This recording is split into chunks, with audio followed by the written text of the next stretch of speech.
Ça y est, c'est le début des rumeurs mercato. Malik Fofana annoncé au FC Barcelone. Rashford va-t-il être acheté définitivement ou pas? La question se pose. Ou encore Bastoni qui joue sur les deux terrains histoire d'essayer de gratter une prolongation XXL du côté de l'Inter de Milan. Et si ce n'est pas le cas, il viendra peut-être au Barça, même si le prix est assez exorbitant. Bref, les blogs. Ah, j'allais oublier. Un jeune défenseur gauche de la Bundesliga intéresse directement Hansi Flick. C'est la demande même de Hansi Flick, mais il y a un mais avec le FC Barcelone. On va voir tout ça durant cette vidéo actualité les Blaugrana. J'espère que tout va bien de votre côté. On n'oublie pas le like, l'abonnement. Je pense qu'on a tout dit, qu'on peut parler football et mercato. Commençons par une petite déclaration de Cancelo que j'ai plutôt bien appréciée. Je sais qu'elle date déjà de 2 jours, mais je vais la passer en vite fait, ne vous en faites pas. C'est le meilleur vestiaire que j'ai eu de toute ma carrière. Ce type-là a fait je ne sais combien de clubs et de grands clubs. C'est pas, il a fait des clubs de D2, des clubs qui jouent le ventre mou, non, que des top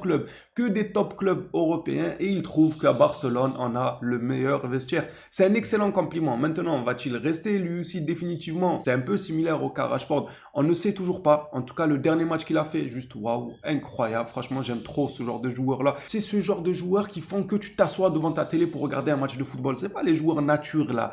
Ils ont aucun goût, pas de saveur, rien. Lui, non, c'est de la folie, c'est de la magie. Il tente, il échoue, il réessaye, il réussit. C'est ça qu'on aime à Barcelone. C'est totalement ce qu'on veut. Du football, du joga bonito. Maintenant, va-t-il rester ou pas? La vérité, je n'en sais rien, mais je dirais que ça dépendra du mercato. Est-ce que le Barça aura les épaules assez larges pour assumer un défenseur gauche de renommée mondiale, aller recruter quelqu'un?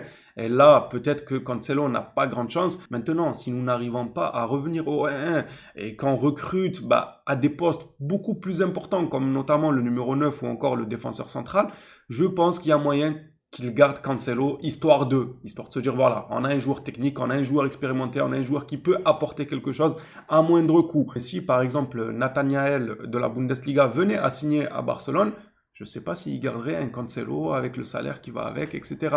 Bref, parlons maintenant de Rashford. On passe d'un dossier à un autre assez similaire. Le club a étudié les avantages et les inconvénients et analysé les options du marché. Et la conclusion est claire.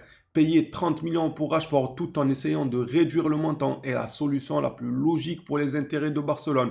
Recruter un autre joueur impliquerait de payer une somme très importante, ce que le club ne peut pas se permettre, ou de signer un joueur peu fiable comme Jean Virgili. Ouh, il prend une balle perdue, mais c'est la vérité. Au bout d'un moment, il faut appeler un chat un chat. Oui, c'est un joueur peu fiable, c'est comme ça. Il a du talent, il a un certain niveau. Est-ce que c'est à la hauteur d'un titulaire de Barcelone? Non.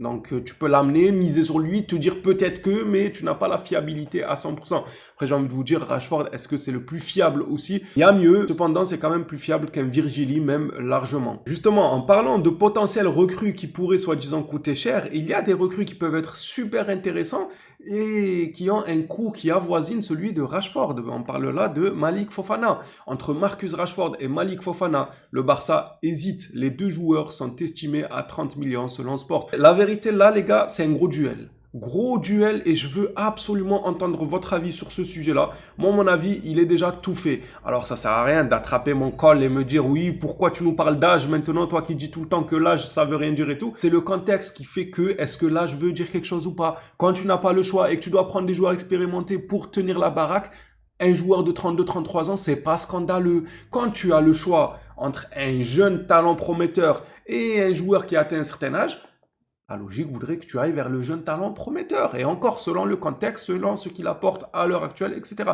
Enfin bref, sur ces deux joueurs-là, moi, mon choix se porterait plutôt sur Fofana. Et franchement, je dirais même sans hésiter. C'est un jeune joueur, il a quel âge? 21 ans, ce jeune. Il est très bon techniquement. Il est très doué, très à l'aise balle au pied. Il est explosif. C'est un ailier moderne. Il a tout. Il est pas mauvais devant les cages en finition. Il a la technique. La vitesse, ça va. Il court quand même. Mais c'est un ailier moderne. Pour 20, 21 ans, 30 millions d'euros, pour moi, tu le fais les yeux fermés. Et encore plus si tu as le choix entre mettre 30 millions sur Rashford, qui atteint, je crois, la trentaine. Il a 28 ans, je crois, Rashford. 29 ans. En vrai, c'est pas encore carbonisé. Vraiment, loin de là. C'est juste que Rashford, on a vu que peut-être dans le jeu de Barcelone, il pouvait avoir une certaine limite avec sa façon de jouer où il a besoin d'espace pour dribbler. Ça, on l'a vu dès ses premiers matchs à Barcelone, même si moi, je suis quand même content de son apport. Franchement, pour une première saison, il change d'un club où il était en dépression. Il vient dans un club où ça n'a rien à voir avec le football anglais, où il doit revisiter sa manière de jouer. Moi, je trouve qu'il apporte. Je vous l'ai dit, moi, on peut lui tomber dessus sur certains matchs, mais en général, avec le contexte dans lequel il est venu, c'est pas non plus scandaleux ce qu'il propose. Il a ses GA de côté qui parlent pour lui, c'est pas non plus le plus mauvais, il nous a sauvé certains matchs. Non, franchement, ça va. C'est pour ça que je ne vais pas lui tomber dessus forcément. Je vais juste dire que Fofana, 20 ans, il a la technique, peut évoluer dans un championnat comme la Liga assez facilement pour moi. Il a la technique, la maîtrise du ballon et tout ce qui s'ensuit. Donc pour moi, je ne m'inquiète pas trop. Maintenant, je ne dis pas que ça va être le Neymar Prime, mais fort potentiel. Si jamais ça va pas comme on l'espérait, tu as toujours une marge pour le revendre après. Il aura les 24, 25 ans. Il est encore tout jeune. Moi, mon choix, il est fait. Même si ça me fait mal de dire ça parce que j'aime bien le joueur qui est Rashford. Moi, j'aime bien. Rashford, c'est voilà, on a vu lorsqu'il était à son top niveau ce qu'il pouvait apporter. C'est un joueur exceptionnel. Maintenant, qui nous dit qu'il va atteindre ce top niveau-là? En vrai, on ne peut pas le savoir. Point d'interrogation. C'est pour ça que je vous dis, moi, je le tacle pas. Je le critique pas. Je ne dis pas qu'il n'a rien apporté au Barça. Loin de là. Mais je dis juste que sur ces deux joueurs-là, pour le même montant, le choix sportif le plus logique serait pour moi Fofana. En termes de longévité, en termes de talent potentiel, ce qu'il montre à 20 ans, c'est juste fou. Alors imaginons à l'avenir si il continue sur cette lancée-là, évidemment. Bref, moi mon choix il est fait. En plus 20 ans, tu vois, il viendrait en tant que remplaçant de Rafinha en prenant son temps. Enfin, s'il n'a pas la grosse tête, parce qu'on le sait que les jeunes de maintenant, ça y est, ils font 2-3 bons matchs, ça y est, il faut qu'il soit titulaire indiscutable au Barça directement. S'il vient avec la tête sur les épaules en se disant je vais être le remplaçant de Rafinha, j'aurai des coups à jouer et tout. Pour moi, c'est tout bon. C'est du tout droit. Dites-moi, vous, ce que vous en pensez pour 30 millions, Fofana ou Rashford, et surtout vos arguments, le pourquoi du comment. J'ai hâte de vous lire dans l'espace commentaire. Passant à Bastoni, Matt Moretto rapporte que le FC Barcelone continue de près de suivre l'avenir d'Alessandro Bastoni. L'Italien demeure l'un des joueurs les plus convoités pour renforcer sa défense. Son prix est évidemment très élevé et il négocie actuellement une prolongation de contrat avec l'Inter. De nombreux facteurs laissent penser que cette collaboration se poursuivra, mais je tiens à informer qu'il figure bien sur la liste du FC Barcelone. Le club recherche un défenseur central gaucher. Bon, il apporte un peu plus de précision. Je ne peux pas vous affirmer si c'est vrai ou pas. Moi, je pense que tout sera question d'opportunité de marché, d'opportunité en termes de prix et non pas en termes de pied. Alors, c'est sûr que le Barça a comme préférence un défenseur central pied gauche, ça ne m'étonnerait pas, mais selon les opportunités qui s'offrent à elle durant le mercato, on ne serait pas à l'abri de voir un droitier arriver, ce ne serait pas un scandale. Je ne pense pas que le Barça s'obstine uniquement à un défenseur central de pied gauche. Ça dépendra, comme je le dis, des opportunités. Maintenant, c'est toujours bon à savoir qu'on a en priorité un défenseur gauche, ça serait mieux, enfin de pied gauche, vous m'avez compris, gaucher quoi. Ça serait mieux pour le Barça dans notre structure et en complémentarité avec ce qu'on a actuellement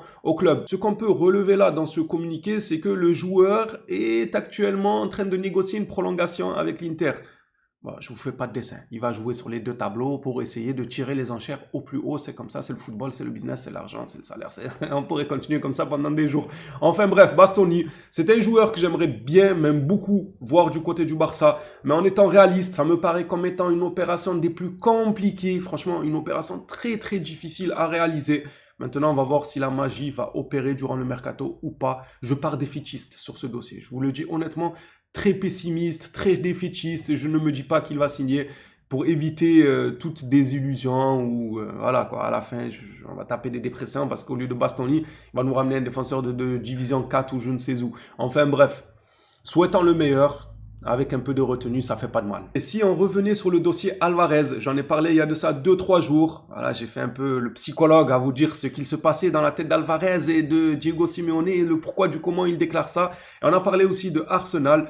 Arsenal serait prêt à s'aligner sur ce que demande l'Atlético Madrid. Il y a quelques semaines, on nous disait que l'Atlético Madrid ne parlerait pas à moins de 120 millions. Les Gunners, eux, pourraient donner 120 millions. Sauf que, le joueur, lui, ne veut pas des Gunners. Et ça change tout. Arsenal, le PSG et le Barça poussent pour Julian Alvarez. Les Gunners ont déjà envoyé une offre de 120 millions qui a été rejetée par l'Atlético Madrid. Est-ce que c'est vrai ou faux? Encore une fois, ça reste que des rumeurs à l'heure actuelle. Personne ne pourra nous confirmer la véracité de ces propos. Si l'offre existe et que l'Atlético a rejeté, est-ce qu'ils l'ont rejeté car ils estimaient l'offre très faible ou est-ce que le joueur a refusé? Ouais, la question se pose. Moi, je vous le dis, le joueur ne veut que le FC Barcelone, mais c'est très, très clair. C'est plus que clair. Seulement, voilà, on en revient au dossier Bastoni. Ça va être une opération compliquée, mais pour moi, je la trouve moins compliquée que celle de Bastoni, je vous parle sérieux. Je trouve que Alvarez, à l'heure actuelle, est beaucoup plus faisable pour le Barça que Bastoni. Maintenant, il y a toujours des mais à Barcelone. Je ne vous apprends rien. On verra si on aura les fins, si on aura le 1-1, etc., etc. Mais le joueur veut Barcelone, ça, c'est le plus important. Évidemment qu'entre vouloir un club et signer pour ce club, il y a un fossé. Le nombre de joueurs qui ont fait le choix inverse parce que le contexte était défavorable à ce moment-là, on les compte par dizaines, même par centaines, au bas mot, largement même. Un joueur qui veut que le Barça, mais qu'on lui dit, écoute, le Barça est dans le pétrin, ils n'arriveront pas à t'acheter et tout, eh bien, il va se dire, bon, bah, présentez-moi ce qui s'offre à moi. Ok, on a Arsenal, on a le Paris Saint-Germain, qui propose quoi? Et là, il va plus forcément négocier avec le maillot, le cœur, mais plutôt avec les intérêts directement. Je ne dis pas que si c'était le Barça, il va s'asseoir sur des millions de salaires juste parce que c'est le Barça. Pas forcément, mais il y aura quand même une hésitation au niveau du cœur. Il se dira, ok, il propose moins que les Gunners en termes de salaire, moins que le PSG aussi certainement, le Pigeon Saint-Germain, logique, il propose des millions à chaque fois. Enfin bref, moins que le PSG, mais voilà, je vais me sentir bien, c'est un club que j'admire depuis petit, c'est un rêve d'enfant. Il se peut que ça rentre dans sa décision. On verra bien ce que ce dossier nous réserve. En tout cas, ça va être l'un des plus suivis de ce mercato, très certainement. Pour clôturer cette vidéo actualité, finissons sur une demande du technicien allemand. Hansi Flick veut Nathaniel Braun. L'entraîneur a fait la demande de recruter le latéral gauche de Francfort, âgé de seulement 22 ans, lors du prochain mercato estival. À l'heure actuelle, le joueur compte 3 buts et 6 passes décisives cette saison. Manchester City, Liverpool, le Real et Arsenal sont intéressés par le joueur. Tout porte à croire que le prix pourrait s'envoler jusqu'à 65 millions. Non mais s'il vous plaît, comment ça 65? Mais moi je vois qui c'est. Je vois c'est qui le joueur. Il a une excellente patte gauche. Maintenant, je ne suis pas non plus un expert en la matière, en son sujet, car je ne le suis pas match après match. Mais j'ai déjà vu, il a fait parler de lui quelques fois et tout. Il est assez intéressant. Il a une très très bonne patte gauche. Maintenant, j'attends d'en savoir plus sur lui, mais 65 millions, j'en sais déjà trop. C'est comment ça, 65 millions? Se fout de qui? 65 millions, vous savez ce que c'est? Pour un joueur qui a fait quelques fulgurances, qui a un talent, tu vas à 60... 200 aussi tant qu'on y est. Non, en vrai, battons le record de Neymar avec un joueur qui sort de nulle part. Non, mais c'est grave d'en arriver à là. Comment ça? Ça peut s'envoler jusqu'à 65 millions. Et déjà, le Real, ils font quoi dans la liste? Ils n'ont pas acheté Carrera. C'est bon, c'est suffisant. Qu'est-ce qu'ils veulent, eux aussi, là? Bref, le joueur est prometteur. C'est une demande directe de Hansi Flick.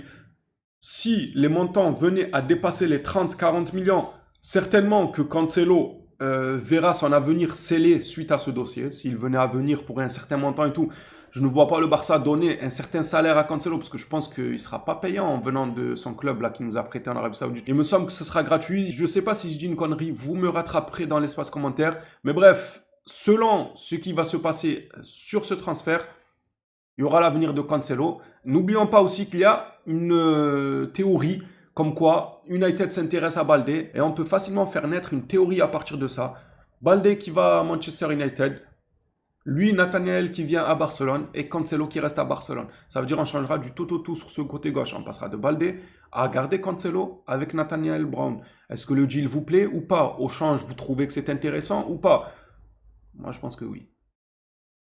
C'est triste à dire, hein. La vérité qu'on l'aime bien, notre Baldé, mais force est de constater qu'il ne progresse pas.